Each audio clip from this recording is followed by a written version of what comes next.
Buscando la verdad en la revista de Opinión Democracia, 7:25 en el territorio continental ecuatoriano. Queremos dar la cordial bienvenida en estudios al director general del Instituto de Seguridad Social de la Policía Nacional, el ISPOL, coronel Renato González. También por Zoom saludamos a la doctora María Laura Patiño, experta, y al general Juan Carlos Rueda, exdirector del ISPOL y ex alto jefe policial.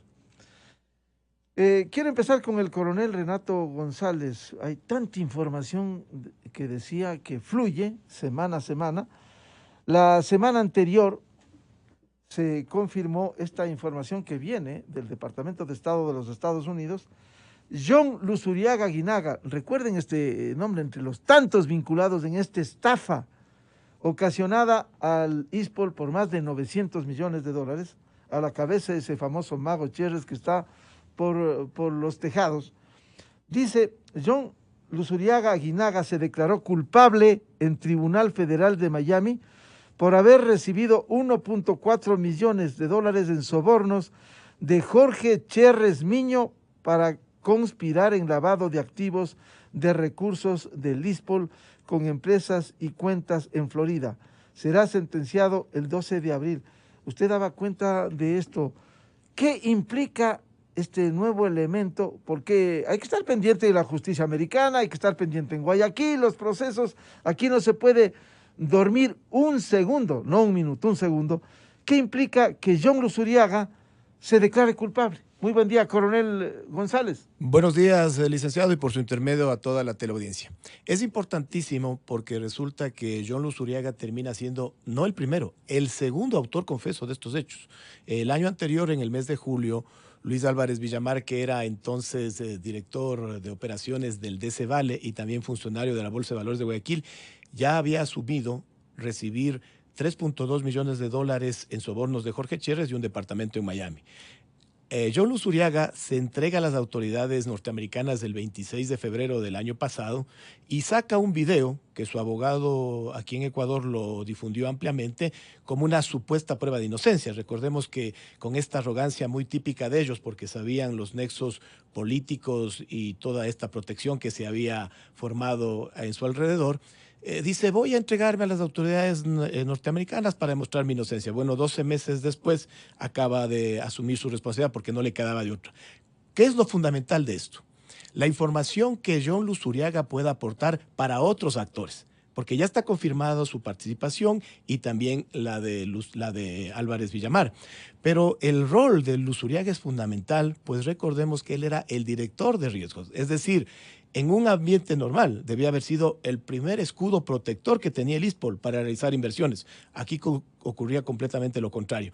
Este tipo se daba la vuelta por el país, sobre todo por Guayaquil, y fungía como jefe de inversiones, porque lo que buscaba es una serie de empresas. No solo él.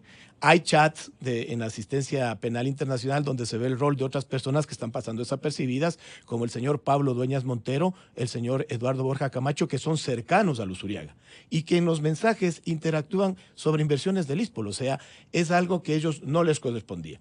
Por eso es importante, porque dentro de una cooperación eficaz como la que está teniendo este sujeto con la justicia norteamericana, lo que viene a continuación es la entrega de información, de datos, de evidencias de otras personas que estoy seguro en los próximos días, en las próximas semanas, se tendrá que conocer, y ahí es importante la coordinación eficiente que pueda establecer la Fiscalía General del Estado para seguir recibiendo esta asistencia penal internacional. ¿Y qué pasa en el Ecuador? ¿Qué pasa con los procesos de investigación penal? ¿Qué pasa con los juicios en Guayaquil?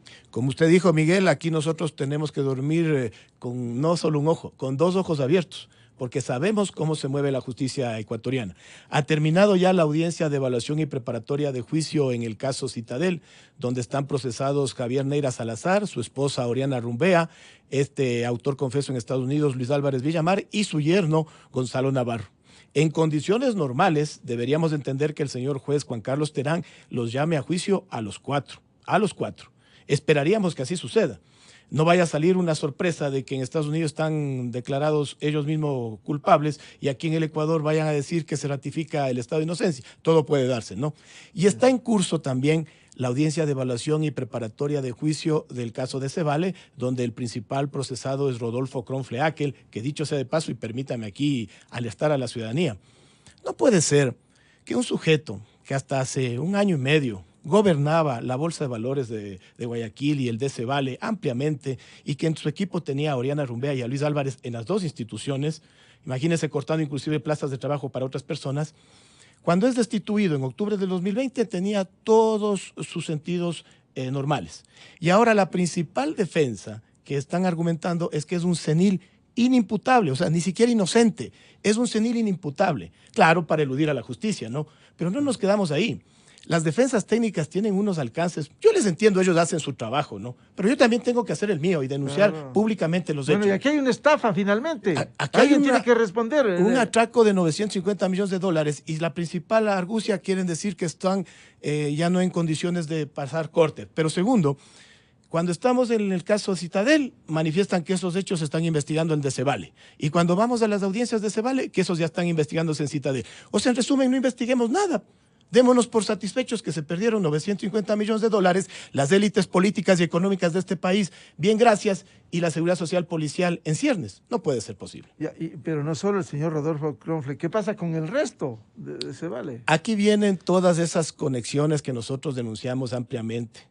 Todavía no se ha llegado a establecer los roles fundamentales desempeñados por altas esferas del gobierno que en ese tiempo se encontraba al poder. Me refiero la Superintendencia de Compañías, Valores y Seguros al mando de la señora Suad Mansur, el Banco Central del señor Diego Martínez, la Superintendencia de Bancos del señor Cristian Cruz, el Ministerio de Economía y Finanzas del señor Patricio Rivera Llanes, cuya hermana Grace Rivera Llanes viajó a Estados Unidos para aprobar la operación SWAP, en la cual el ISPOL se vio perjudicado con 327.3 millones de dólares en bonos de deuda interna.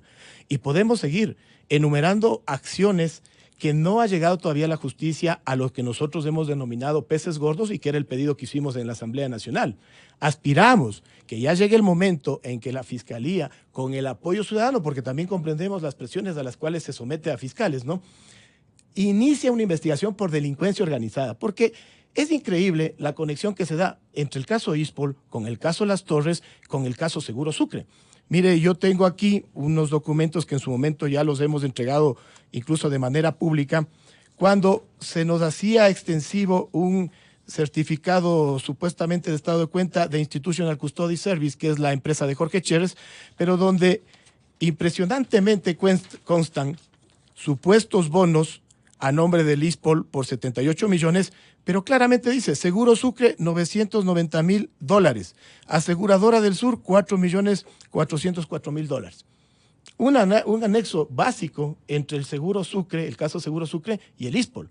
Y ustedes me dirán, bueno, ¿y por qué menciona al caso Las Torres? Porque el señor Álvaro de Guzmán, propietario de Ancha Masa, que es uno de los casos que se nos vendió al ISPOL con un sobreprecio muy notable, también es uno de los procesados en caso Las Torres, pero no queda ahí.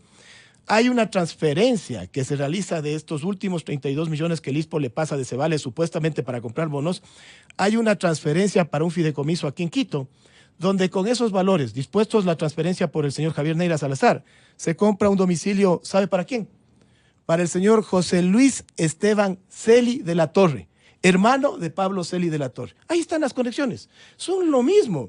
El caso Las Torres, el caso Seguro Sucre, el caso ISPOL, esto es delincuencia organizada y así tiene que ser enfrentado. Coronel González, antes de darle la palabra a nuestros invitados también, a propósito de los peces gordos que usted dice, bueno, y el señor José Serrano, el exministro, el poderoso exministro que hoy reside en Estados Unidos, supuesta o realmente con la señora Christiansen, que fue su secretaria, su allegada, no sé ahora qué será, pero se presumen muchas cosas, que vive tranquilamente en Miami, cuando Fernando Villavicencio, el asambleísta presidente de la Comisión de Fiscalización, le sacó el cheque de 220.000 dólares para la asesora personal del señor Serrano, Christiansen, que vive también en Estados Unidos con el señor Serrano.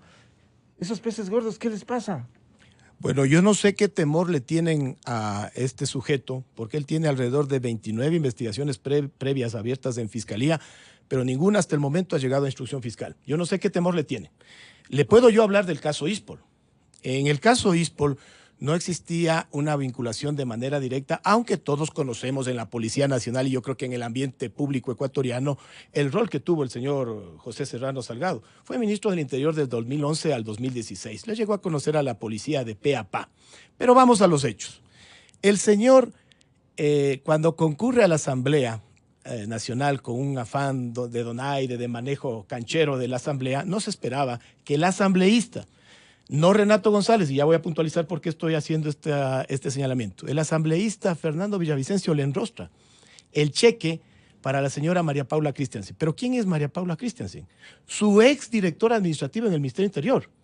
Y lo importante que hay aquí que señalar es que la señora María Paula Christiansen en el 2015, cuando ganaba un modesto sueldo de $3,000, ya monta su primer spa en Cumbayá, que todavía está funcionando. Ahí habría que investigar de dónde sacó ese capital semilla para ese primer spa. Pasan los años, se empiezan a investigar en el 2017 los contratos millonarios de los vehículos patrulleros Kia, que han ocasionado 14 fallecidos en la Policía Nacional. 14 fallecidos, ¿no? Pero se investigan esos contratos, más los caballos, más los chalecos, más las pistolas, y la señora María Paula Christiansen fuga del país, el 1 de noviembre del 2017. 3 meses después, ahora vemos que recibe alrededor de $327,000 del señor Jorge Chers. Pero ¿quién es el señor Jorge Chers? ¿A cuenta de qué? Eso es lo importante. Tienen que explicarnos a cuenta de que el señor Jorge Chers le transfiere esa cantidad. Y además, montan en Miami un segundo spa y una oficina de diseño en sociedad con el teniente coronel en servicio pasivo Romy Vallejo. Aquí tiene que explicarnos de dónde salieron esos capitales semillas. Ese es el círculo más cercano del señor José Serrano. Pero no nos quedemos ahí. En semanas de diciembre, fines de este año, del año anterior, mi general Lino Proaño me hace llegar una carta donde él manifiesta que en diciembre del 2015, días antes de la Operación SWAP, recibe información de la cesantía solicitando que se gestionen las transferencias oportunas ante el Ministerio de Finanzas. Ante esta sana solicitud, él pide la misma información al ISPOL. David Proaño no le contesta, o sea, un coronel. No le contesta ¿a quién? Al segundo general al mando de la institución, que era Miguel Lino Proaño. No le contesta. ¿Sabe qué? Le realiza una llamada y le dice que esa información no le va a entregar. Y al siguiente día le hacen presentar ante el ministro del Interior, José Serrano. ¿Y qué dice mi general Lino Proaño? Fui llamado al Ministerio del Interior teniendo un altercado con el ministro de ese entonces, doctor José Serrano, el mismo que manifestó que solicitar esa información era atentar contra la estabilidad institucional. O sea, no quería que el general Lino Proaño pida información al ISPOL. Imagínese. Eso le dice Serrano. En la cara de él. O sea, le hace un llamado de atención. Eso está por escrito, ¿no? Está por escrito, él me entrega esto en el ISPOL. Yo ante esta magnitud de información, ¿qué es lo que hago? La traspaso a la Fiscalía y solicito la versión de Miguel Lino Proaño y del señor José Serrano. Bueno, el señor José Serrano ya fue a intentar victimizarse. Ahora se escuda que es el coronel Renato González el que está en una persecución contra este sujeto, cosa que ya lo hizo en el 2020, cuando a las puertas de mi ascenso a coronel se permitió remitir una carta al entonces presidente de la República señalando que si le sucede algo a su integridad responsabiliza al gobierno y a este suscrito. Pero lo que él no dijo es que lo que estaba realizándose es un proceso de depuración, porque este sujeto llegó a tener 70 policías, impresentable, 70 policías para su seguridad. Claro, porque le asignaban seguridad a él, a su hermano, a su mamá, a los 2 o 3 hogares que ya tenía a esas alturas. Pero eso también es peculado, discúlpeme. Ni el presidente de la República llegó a tener una tropa de 70 policías para su seguridad. Y ante un acto que yo no tenía nada que ver en la Dirección General de Inteligencia, yo era el subdirector de inteligencia, pero esto lo manejaba otro departamento, ante un acto de transparencia y de ir poniendo las cosas en orden, él se permitió remitir esa carta al entonces presidente de la República, acusándome de que si algo le sucedía a él, era responsabilidad mía. Han pasado los años y no le ha sucedido nada, pero vuelve con el mismo argumento a decir que yo soy el que le persigue. Vea, señor José Serrano, si usted me considera su persecutor, para mí es un honor, porque yo defiendo la dignidad de 80,000 familias de la Seguridad Social Policial. Porque además, si hay que perseguir en el debido proceso, los miles de oyentes y seguidores se preguntarán, al señor Serrano no le ha pasado nada. Absolutamente Correa nada. sentenciado, Glass sentenciado, y el señor nada, un perseguido entre comillas. Así es, él se quiere presentar como la víctima, pero lo que no dice es que el doctor Luigi García le presentó una denuncia penal porque manifestó que había contratado el señor José Serrano sicarios para eliminarlo, luego de que el señor Luigi García fue contratado por el propio Serrano en una reunión que se dio en el Marriott para defender a alias Gerald, Eso es narcotráfico, señores. Aquí hay que decir las cosas como son. El señor Luigi García presentó esa denuncia penal. Tampoco avanza la investigación. ¿Y todo está en la fiscalía? Todo está ahí en la fiscalía. Le tienen un pavor, le tienen un temor, pero terrible. Y le puedo yo seguir enumerando las 29 investigaciones que este sujeto tiene abiertas ahí. Es tan el descaro, tan el descaro, que mi unidad, y lo digo con mucho honor, fue la encargada de hacer el parte en la cual este sujeto hablaba con el entonces prófugo Carlos Polit para bajarse al fiscal general del Estado. ¿Recuerdan ustedes? Al doctor Carlos. Situación que terminó sucediendo y que por suerte solamente... El pana de... Oiga, y lo importante es que por lo menos fue solo en el ámbito político, porque el audio, nunca lo negaron, hablaba de bajarse al fiscal. Eso puede interpretarse inclusive como un atentado a su integridad personal. Pero ¿qué es lo que sucede? Tuvieron la argucia, fiel a la estrategia de ellos, de someterle a un humilde sargento, que fue el que firmó el parte y yo firmo el oficio, y montar la típica historia, ¿no? Concurrir a una declaración juramentada en una notaría que atendió a las 23 horas, que queda a 2 cuadras de la Asamblea Nacional y que habría que ver quién nombró pues a ese notario. Pero ¿a dónde voy? Hicieron todo el show de que el parte tenía una alteración de horas. El parte realmente hasta tiene un defecto tipográfico de años, porque tiene la típica que sucede en el sector público, utilizo un formato y pongo la fecha del año anterior. Eso no lo dice, pero él a partir de eso quiere presentarse como víctima de persecución.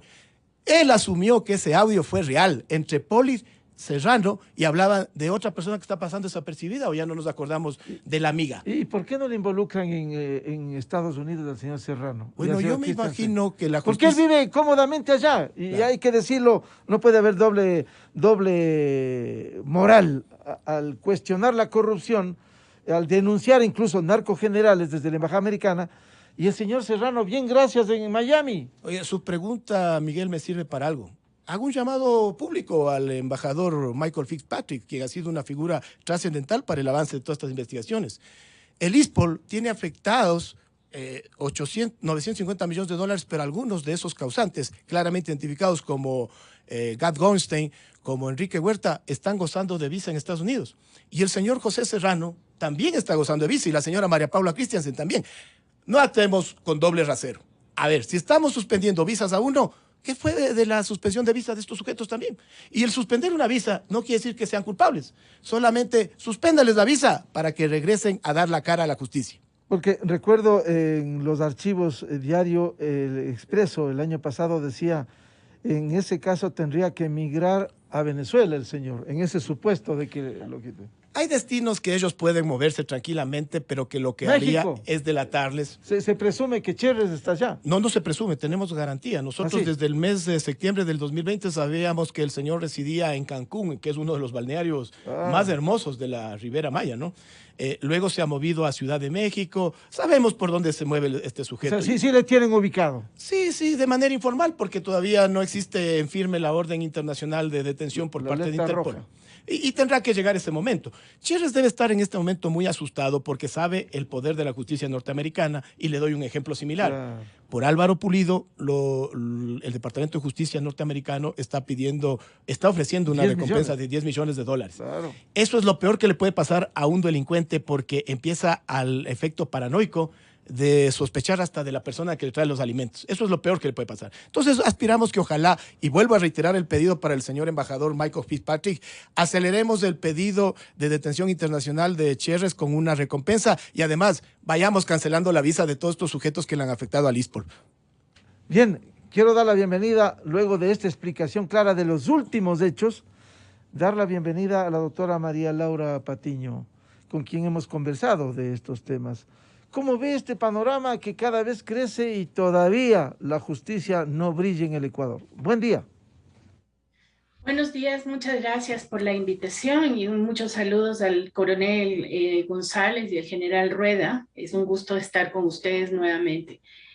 Creo que lo que ha sucedido, como usted bien dice, señor Rivadeneira, nos sorprende cada semana un hecho adicional sobre este caso, pero en realidad con la complejidad, la sofisticación de las operaciones y los múltiples participantes, el número grande de personas involucradas con conflictos de interés y problemas, no debería sorprendernos porque cada día se descubre algo nuevo.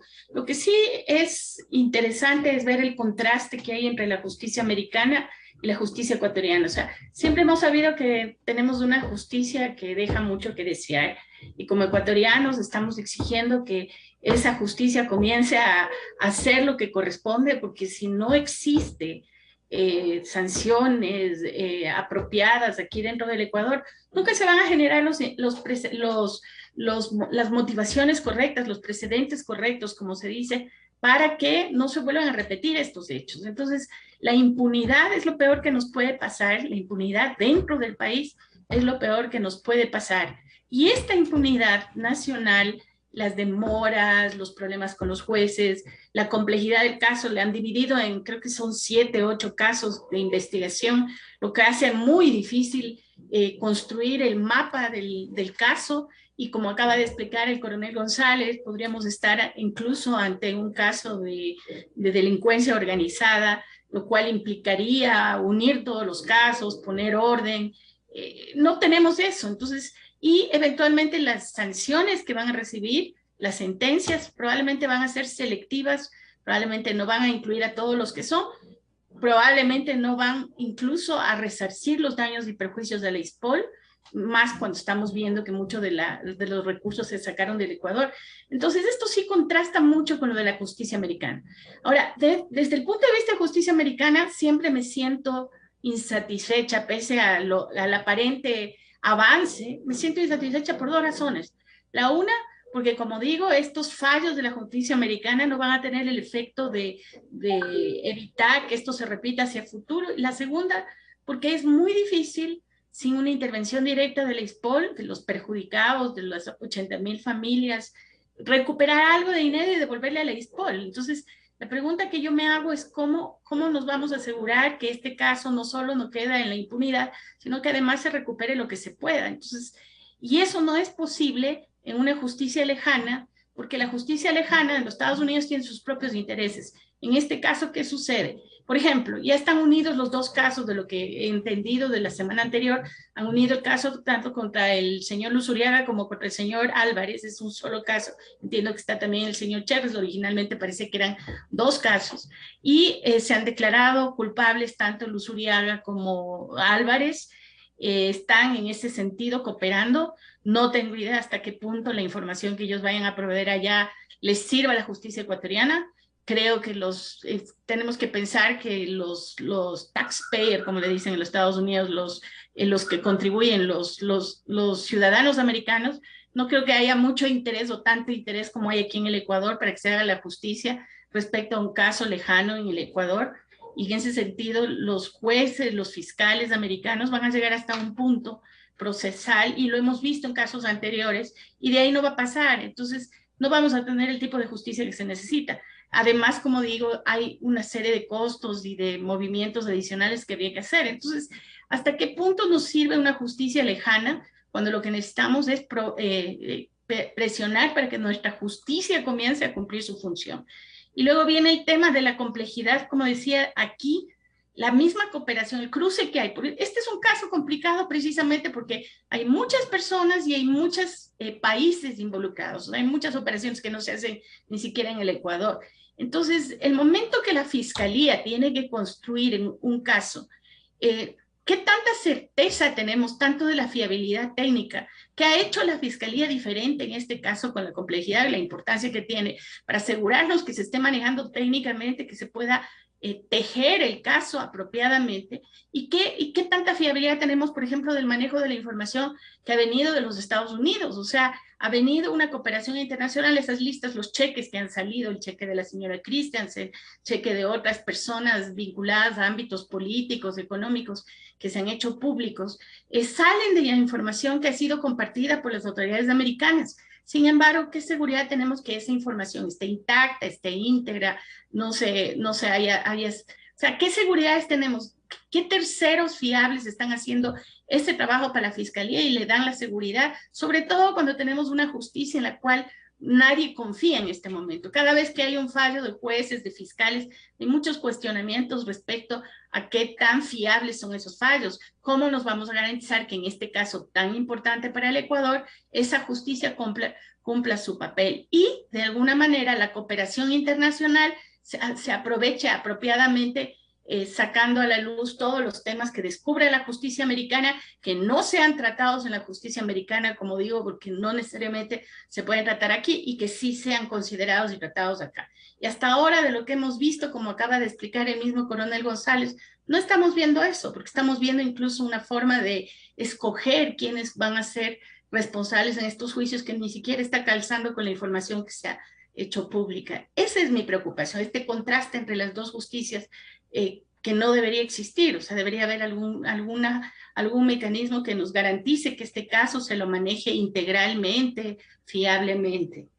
Cierto es, doña María Laura Patiño, que en Estados Unidos, por cierto, a lo mejor interesa a otros casos, pero por ese discurso de combate a la corrupción ha habido en casuística casos concretos que le ha servido al Ecuador, que fueron sentenciados también en Estados Unidos.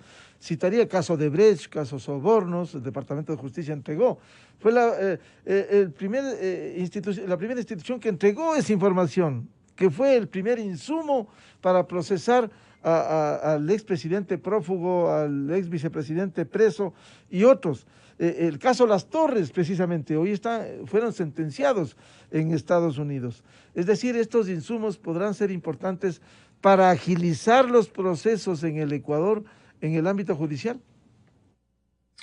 Esa es mi duda, porque no necesariamente han servido para esa agilización, por un lado, y por otro lado, lo que más me preocupa es la importancia del resarcimiento de los perjuicios económicos, el recuperar los dineros que han sido robados, sacados del país o lo que sea, y eso no se va a conseguir con una justicia lejana. Un caso importante, que es increíble, que hasta suena increíble, el de Cebales se ha presentado en los Estados Unidos en este juicio contra Luzuriaga, contra Cherres y contra Álvarez, se ha presentado como víctima, ya la justicia americana le ha rechazado la petición. No se puede entender que de Cebales se presenten como víctima, pidiendo resarcimiento de daños y perjuicios, cuando de Cebales tiene sanciones locales, eso es lo que ha dicho la justicia americana. En cambio, no estamos viendo realmente una recuperación, ni en los casos que se manejan aquí. Por ejemplo, el mismo caso de Odebrecht que usted acaba de mencionar, señor Rivadeneira. Es realmente vergonzoso que el Ecuador sea el único país de todos aquellos países que se detectó, porque hay que recordar que lo que se detectó sobre el caso de Odebrecht es parcial. El único país que no ha cobrado un resarcimiento de daños y perjuicios es el Ecuador. Los demás países han llegado a un acuerdo con Odebrecht. Ecuador no llegó a cobrar un solo centavo frente a todos los descubrimientos de la justicia americana en el caso de Odebrecht. Eso nos muestra que no necesariamente una justicia de afuera, si no hay acciones correctas de nuestros jueces fiscales y nuestras autoridades públicas, no nos sirve de nada. Y como digo, además, no está generando el tipo de incentivos correctos, el tipo de confianza, el tipo de seguridades que la sociedad está necesitando ante una ola de corrupción, una ola de inseguridad en las calles, una ola de lavado de dinero que se percibe por todos lados. Entonces, no creo que le sirva mucho al Ecuador para enderezar el rumbo una justicia lejana, si no existe una justicia cercana que cumpla su rol y unas autoridades cercanas que también se aseguren de que no quede en la impunidad, por ejemplo, este mismo caso de Odebrecht, ¿no? Bienvenido al general Juan Carlos Rueda, exdirector de ISPOL, ex alto jefe policial.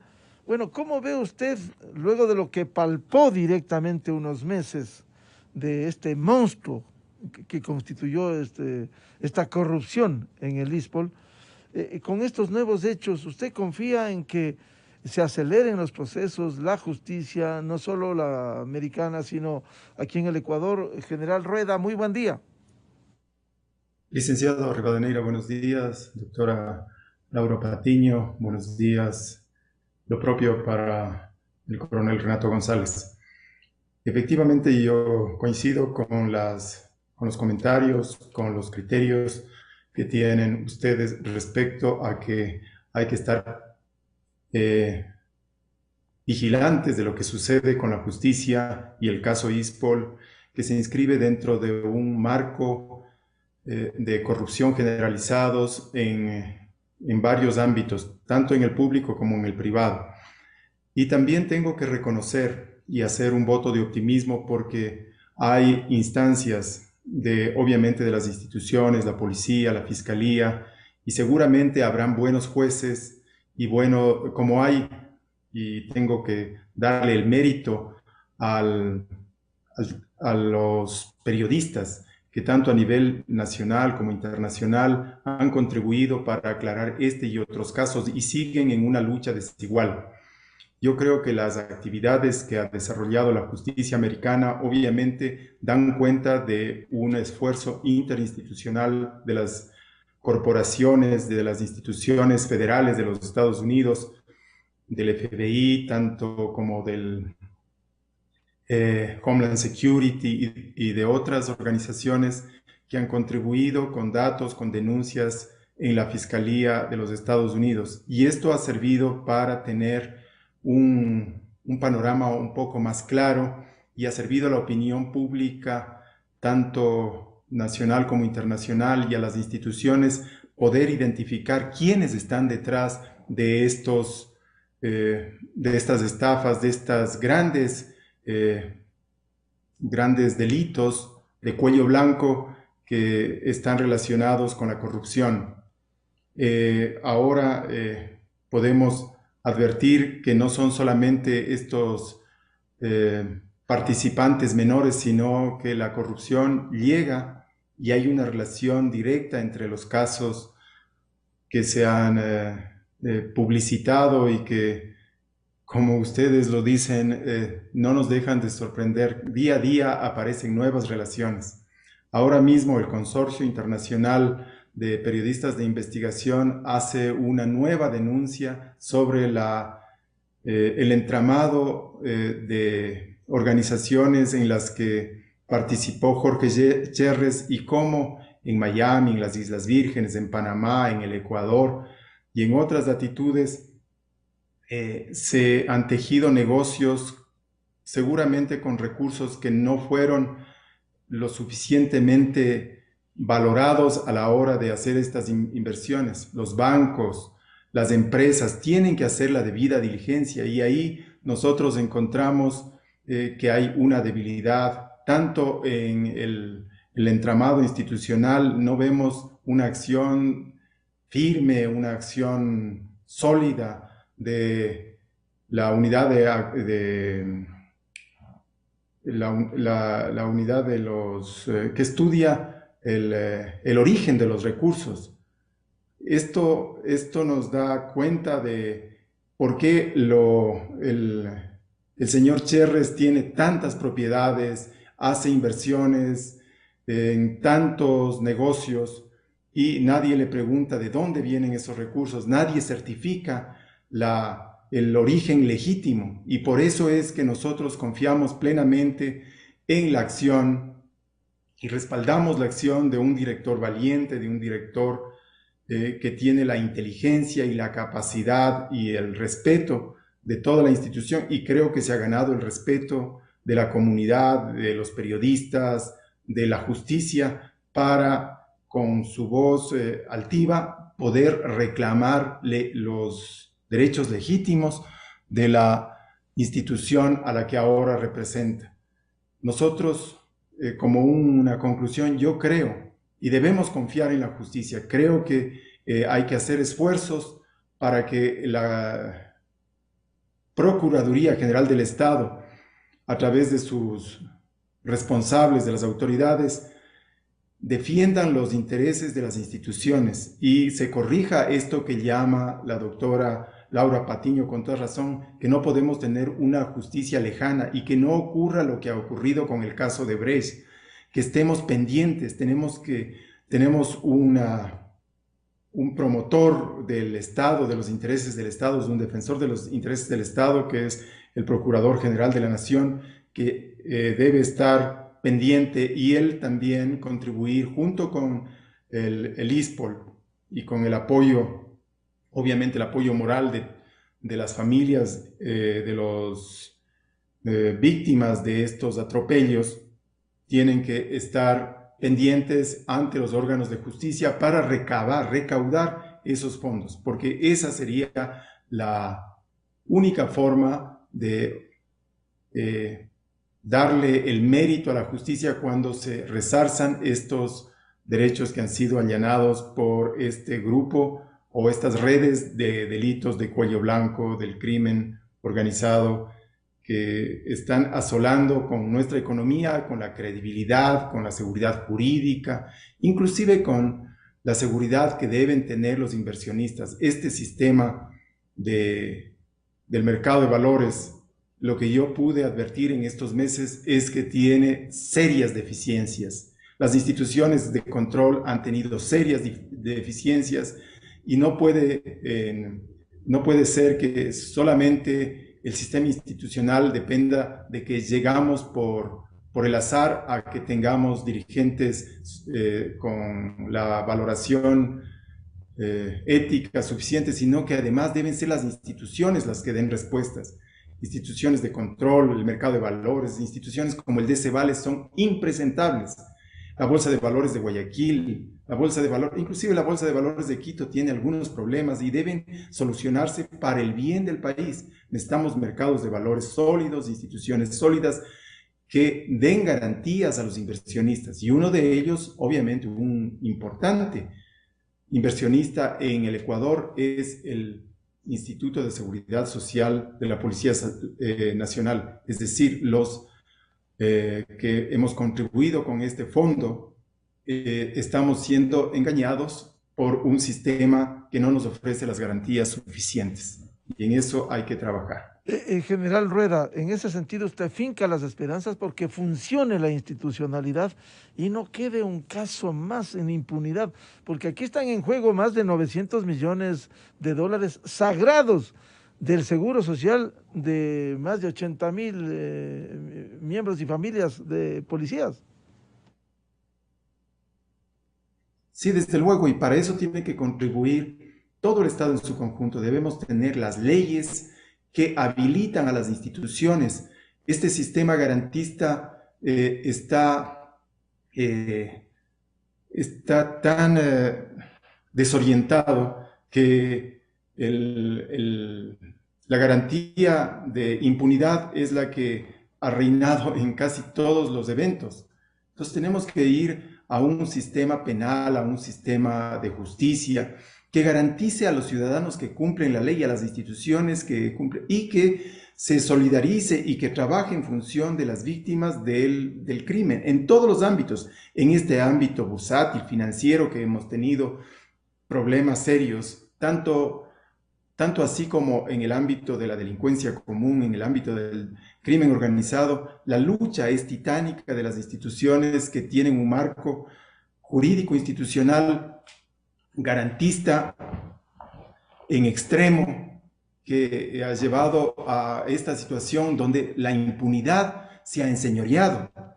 Y yo veo la lucha titánica que hacen tanto los periodistas, tanto algunos políticos que salen por sus fueros, como las autoridades del ISPOL, y veo también cómo sin las herramientas suficientes como las dispone, en este caso, gobiernos como el de los Estados Unidos, pueden intervenir con mayor posibilidad frente a las mañas empleadas por el crimen para quedar en impunidad.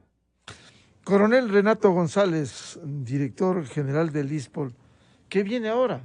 Con el aparecimiento de tantos elementos que se han señalado y que no pueden, como ha dicho la doctora María Laura Patiño y como ha dicho el general Rueda, no pueden quedar en impunidad. Ayuda a Estados Unidos y eso está bien, pero aquí también, ¿qué queda para seguir avanzando, seguir empujando? El caso ISPOL debe ser tomado como un punto de inflexión para una reforma estructural en varios ámbitos. Uno de ellos es el que señalaba mi general Juan Carlos Rueda, para quien mi saludo muy cordial y respetuoso, la reforma estructural del mercado de desvalores ecuatoriano. Y resalto, desvalores ecuatorianos, porque aquí no existe un mercado de valores. Aquí el inversionista decente se ve encasillado en una jauría de lobos, de que cada uno de los actores quiere sacar su mejor tajada. El propio DCVALE, la Bolsa de Valores de Guayaquil, las casas de valores. Como lo manifestó la doctora María Laura Patiño, es impresentable que el DCVALE, que no sé por qué todavía está funcionando, se quiso presentar en Estados Unidos como víctima y ya fue negado, y aquí en Ecuador también intentó una acusación particular para quedar como víctima, ¿no? Lo cual debe ser ya materia hasta de análisis psicológico, porque uno puede ser astuto, pero no tanto, no tan avesado. hay que reconocer pasos que se han dado. Por ejemplo, la superintendenta de compañías, valor y seguros encargada, la doctora Alvarado, Doris Alvarado, procedió a disolver, cancelar y entrar a liquidación a Valpacífico, que es una casa de valores que aquí no se ha caído en cuenta, dependía del Banco del Pacífico, de una institución pública, y que está metida en una serie de irregularidades, no solo con el ISPOL, sino también con Seguro Sucre. Pero ¿qué más hacer de aquí en adelante?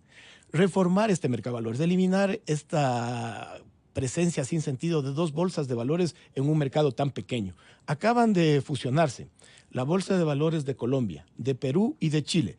Se saltaron Ecuador y aquí nadie dice nada. ¿Y por qué se saltaron Ecuador? Por este tipo de inseguridades jurídicas y estas barbaridades bursátiles que pasan en el país, que a ningún inversionista razonable, respetable y honesto le va a ser atractivo. ¿Qué más tenemos que hacer? Formar un nuevo depósito centralizado de compensación y liquidación.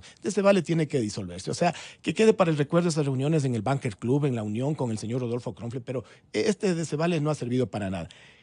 Nos manifestaba la doctora María Laura Patiño con justo asombro. ¿Por qué la justicia norteamericana avanza y la ecuatoriana no? Porque el sistema que se dejó montado aquí con el Código Orgánico Integral Penal es pro-victimario y es antivíctima. Le doy dos ejemplos puntuales. En Estados Unidos, el señor Luzuriaga permanece detenido, pero al señor Álvarez le dieron una fianza altísima y le retiraron el pasaporte. En Ecuador tenemos 3 personas con arresto domiciliario que incluso están apelando el arresto domiciliario, que es el señor Kronfle, la señora Oriana Rumbea y alguien más. Pero el resto de procesados están con prohibición de salida y con presentación periódica, siendo un atraco de $950 millones que mañana toman un avión y nos saludan desde la Ribera Maya. Y la justicia ecuatoriana burlada. Le doy otro ejemplo. En las normas del Código Orgánico Integral Penal, cuando alguien es investigado, cuando está en investigación previa, tiene que ser notificado por fiscalía que se encuentra en esa situación. Esos son el tipo de beneficios verticales, horizontales, y vaya a ver los recursos que tienen los procesados, ¿no? Por eso es que va dilatándose tanto y se puede comparar la eficiencia, la eficacia y la efectividad de un sistema procesal ágil como el norteamericano y un sistema penal y procesal penal como el ecuatoriano, que es sumamente lento. Nosotros siempre hemos considerado, y aquí sí es importante que la gente comprenda, que las sentencias penales no es un fin en sí mismo para nosotros. Es un medio para llegar a la recuperación. Eso es Hay que recuperar ese dinero. No nos sirve de nada mañana vernos felices con 20 detenidos sentenciados y no haber recuperado ningún valor. Y ahí es importante la asistencia penal, pero también hay que reconocer este tipo de debilidades que quieren aprovecharse los abogados. Ya están cuestionando que la asistencia penal vino en memory flash y sin cadena de custodia. O sea, le buscan la mínima argucia para echarle abajo a la información, que se ha resultado muy importante. Y le doy otro ejemplo ecuatoriano. La auditoría que contrata el propio Vale, de Ernest & Young, donde hay mensajes entre el señor Cherres, Oriana Rumbea, Javier Neira, para ir planificando esta operación swap, cuando nos quitaron los $300 millones, y que también participa con mensajes del señor Kronfle. La defensa técnica cuestiona que ese informe no tenga firma de responsabilidad, cuando las empresas de esta magnitud no firman a título personal, sino como empresas. Ya lo dijeron sus directivos, inclusive señalaron quiénes hicieron el informe. Pero ¿qué astucia buscan? Echarle abajo el informe porque saben que la información de adentro es lo importante. ¿Qué tenemos que hacer? Aquí estamos a la expectativa que en las próximas semanas, y lastimosamente ese es el ambiente en el que nos toca desenvolvernos, ¿no? Un consejo directivo que no ha podido reunirse con regularidad y que al cambio de la salida de mi comandante general Tania Varela pierde un vocal, y con el traslado de mi general Zárate a Guayaquil pierde otro vocal, y que tienen que reintegrarse, pero además tienen que ser registrados en la Superintendencia de Bancos. Aspiramos que esos trámites administrativos se den ágilmente, porque estamos a la espera que se presente el señor Procurador General del Estado, quien ha sido invitado cortésmente para que nos explique los pormenores del proceso de contratación del consorcio jurídico, que no puede esperar más. Hemos perdido ya muchos meses y no estamos haciendo presencia en cortes internacionales, cuando inclusive el 12 de marzo el señor Álvarez ya va a ser sentenciado y el 12 de abril el señor Luzuriaga. Y si no concurrimos a esas cortes y nos presentamos como las víctimas que somos, que sí hay un avance porque los fiscales norteamericanos le desecharon la acusación al Vale diciendo que son fondos del ISPOL y que la única víctima presente posible es del ISPOL, pero tenemos que hacer presencia para recuperar, que tampoco estaría fácil. Tenemos que ir a demostrar esta calidad de víctima, identificar estos responsables como el propio Luzuriaga, como Rafael Núquez, como el propio David Proaño, que hasta recibieron $114,000 para la educación de su hija. O sea, eso, yo digo, vea, hasta los delincuentes más avesados tratan pues de que su núcleo familiar no se involucre en estas fechorías. Guardan las apariencias. A mí me ha dolido mucho, le soy muy sincero, a mí en el plano personal me ha dolido mucho porque yo tenía una imagen muy alta de David Proaño como instructor, como primera antigüedad, como un referente institucional, y ver cómo la corrupción lo cambió es un golpe muy personal que yo lo he vivido. O sea, ¿Y él dónde está? Libre por el país, se desplaza. Ha ido 2 veces a amenazarnos en el ISPOL a funcionarios, no conmigo, no, pero se ha atrevido a funcionarios míos, a los cuales les doy todo mi respaldo, que le estaban cobrando una cuota de préstamo, a decirles igual, que soy un payaso, que esto es una persecución. ¿Qué persecución si los señores humildemente están cumpliendo su rol de recuperar una cuota de un préstamo? Pero a eso nos exponemos porque la justicia norteamericana, ecuatoriana, les da estas garantías de estar libres desplazándose. Por ahí tenemos al otro sujeto, me refiero a Enrique Espinosa de los Monteros, que en su poder le encuentran una tarjeta a nombre de otra persona, que es evidenciado en la asistencia penal uno de los mecanismos por los cuales Cherres les pagaba dinero. Y recién la Fiscalía ahora quiere abrir una investigación, cuando esa tarjeta la tenían desde febrero del 2021 y en la asistencia penal internacional la información la tenían desde mayo. Ese tipo de cosas vemos, de esos alcances. No les sorprenda que mañana, y vuelvo y reitero, toman un avión cualquiera de los nombrados y nos asoman saludando desde otro país. Bueno, resulta, ojalá se recupere cuesta arriba todo este entramado, pero ¿se podrá identificar dónde están esos desperdigados de esos 950 millones? La totalidad no, pero ya tenemos claridad de algunos. Por ejemplo, recordemos que están inmovilizados casi 240, 260 millones de dólares en bonos de deuda interna en la cuenta a nombre de Naspunco, en el DCB del Banco Central, y aspiramos que en los próximos meses, cuando ya se dé las audiencias respectivas, si Banco Central nos revuelvan.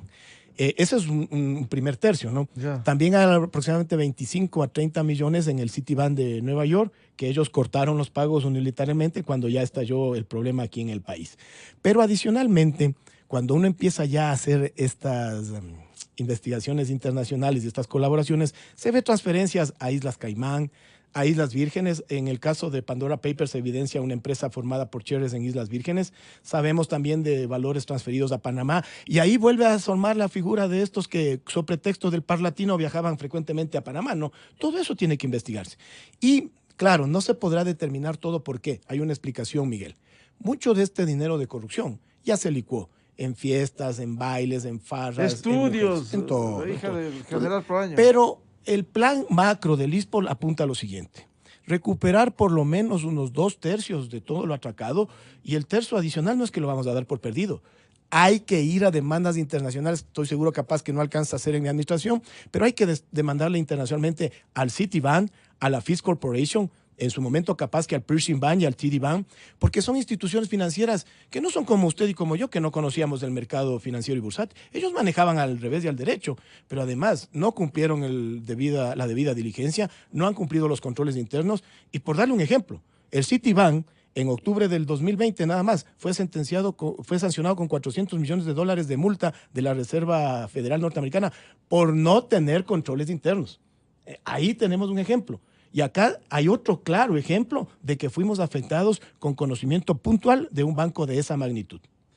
Coronel González, en esta tarea titánica, ¿usted se siente respaldado? Porque lo peor que pudiera pasar es que X, Y o Z persona, autoridad, alto oficial general, trate de poner en tela de duda algo de este trabajo que usted está defendiendo a más de 80,000 familias de la Policía Nacional. Yo estoy muy consciente de lo que hago día a día, a quienes enfrento y las estrategias y tácticas de las cuales puedo ser víctima. En ese sentido, no puedo quejarme. Hasta el momento yo he recibido todo el respaldo institucional, no solo del ISPOL, sino también de la Policía Nacional e inclusive del ambiente político. Nos recibió el señor presidente de la República en el mes de julio de manera personal y nos dedicó 3 horas de una agenda presidencial, que es bastante tiempo, que hay que reconocerlo. La señora ministra de Gobierno actual, la abogada Alexandra Vela, nunca ha tenido algún gesto o una insinuación indicándome de qué manera debo manejarme. En ese sentido, yo quiero ser muy claro. Sí hay intentos. Ahora mismo sé de un tipo que gratuitamente se siente aludido y está queriendo presentar una queja en el Comando General, y hay también una campaña de trolls que están procurando que alguno de mis superiores caiga en la tentación de llamarme a la conciencia y decirme, mira, Renato, mejor bájale el nivel. Baje el tono, ya no, y que todo siga igual. Yo sé muy bien a quién apuntan, y permítame mirar a la cara para quienes nos ven, pero decirlo muy fuerte también. Este soy yo. Lastimosamente, si cometieron un error al nombrarme director general del ISPOL, qué pena.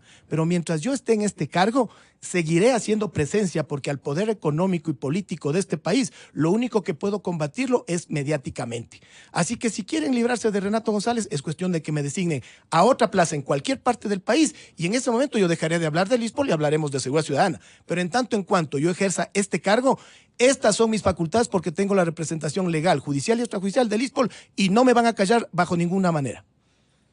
Doña María Laura Patiño, ¿qué esperanza tiene frente a este caso, la identificación de los recursos, la recuperación de los mismos? Por favor, el audio. Siempre he creído que las instituciones dependen mucho de las personas, de la calidad humana de las personas. Y en ese sentido, el coronel González, con su convicción y con su compromiso, está dando un paso adelante al presentar el caso al público y al tomar las acciones que corresponden. Eso es lo que necesitamos más en las instituciones en el Ecuador. Si estamos hablando de la necesidad de dinamizar la economía, el mercado de valores no es cualquier elemento, es parte del mercado financiero, y en un país que necesita inversión nacional e internacional, el buen funcionamiento del mercado de valores va en beneficio de todos. O sea, tiene una serie de ventajas para dinamizar la economía y generar plazas de trabajo que ahora se necesitan tanto. Entonces, desde esa perspectiva, entendería que desde el punto de vista política pública del gobierno, del Ejecutivo, y de las instituciones que deben hacer control y seguimiento, las superintendencias, la unidad de análisis financiero que bien la mencionaba el general Rueda, que también ha brillado por su ausencia. No es posible que se haya movido tanto dinero a través de instituciones financieras y que no haya sido detectado por la unidad especialista en controlar el mal uso del dinero en el sistema financiero, en las instituciones del Ecuador. Entonces, desde esa perspectiva, creería que debería haber un interés especial de un gobierno que está promoviendo la inversión nacional e internacional en asegurarse que lo que sucedió como la ISPOL sea usado para bien, sea usado para construir esa nueva institucionalidad. Pero definitivamente necesitamos las personas que cumplan ese rol, que hagan lo que les corresponde con la convicción, con el compromiso que está mostrando el coronel González, pese a todos los problemas que pueden encontrar a título personal. Yo creo que el país necesita esto más que nunca en este momento. Hay mucha desconfianza, hay mucha poca fiabilidad en las autoridades, la gente se siente muy decepcionada de lo que estamos viendo, de los resultados de la administración pública. Creo que dar un golpe en este tema para asegurarse que esto se enderece puede servir incluso a la fe pública. Entonces, y por otra parte, es muy difícil, aquí acaban de mencionar que se nos saltaron en la conformación de este mercado regional de valores, nos saltaron a Ecuador, porque el Ecuador lamentablemente tiene un mercado de valores sumamente frágil, sumamente distópico, podríamos decir, que no está funcionando como debería funcionar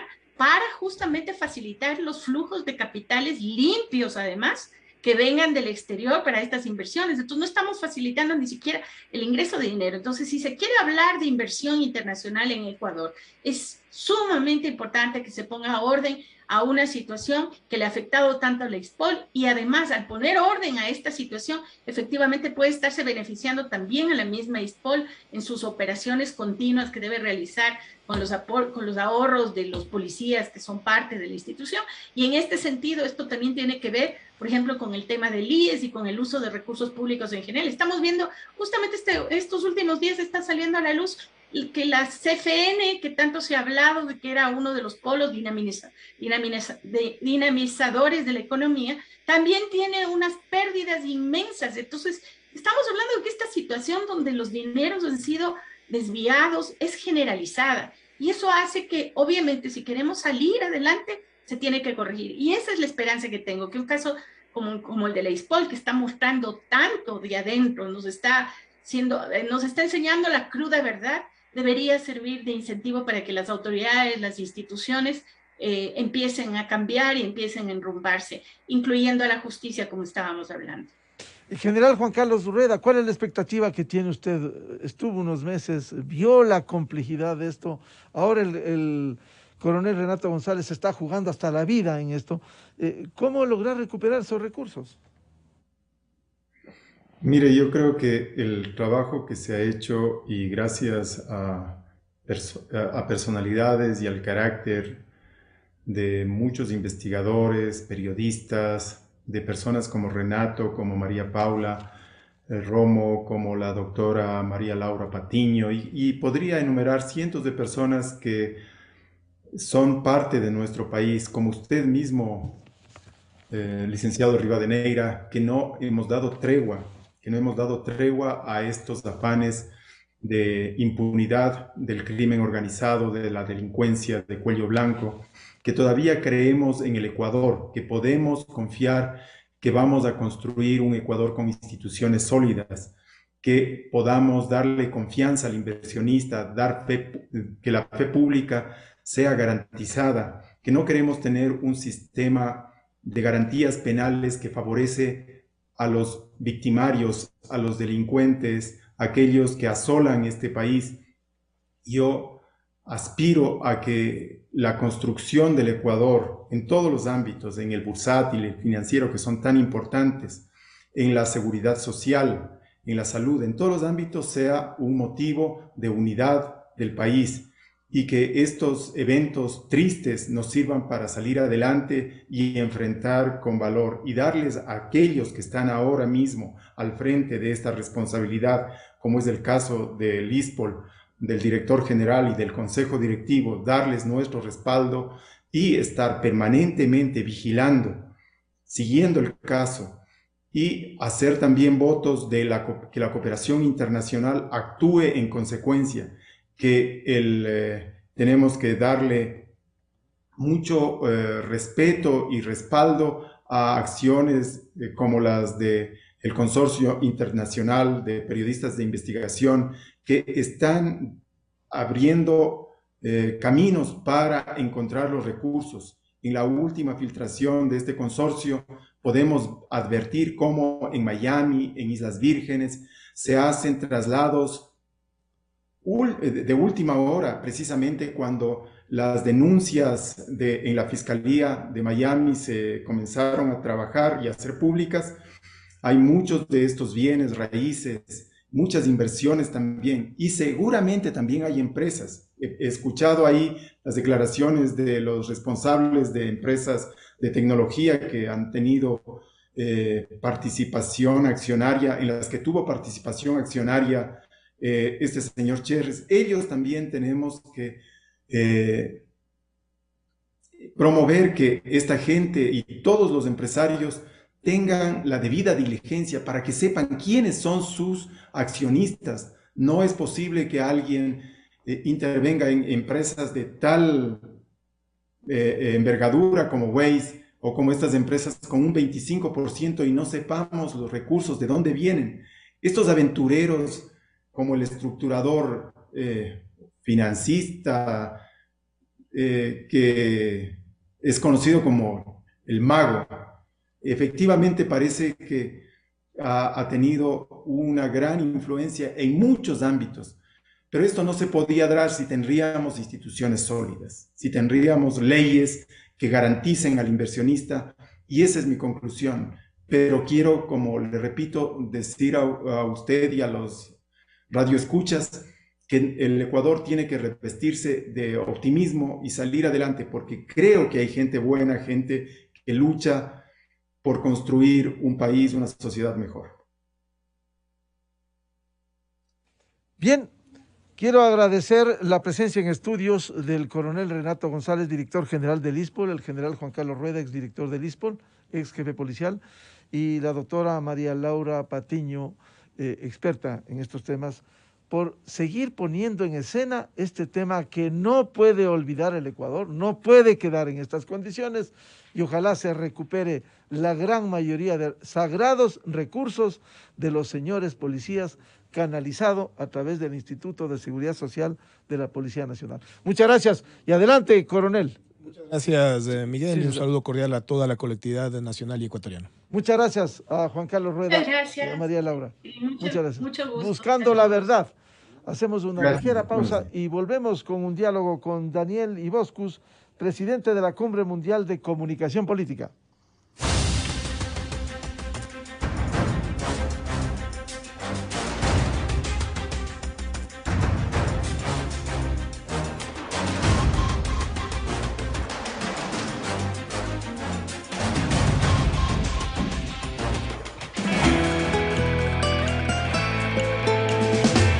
En este maravilloso Ecuador, cada día y en cada esquina, nace el optimismo. Con el joven que ayuda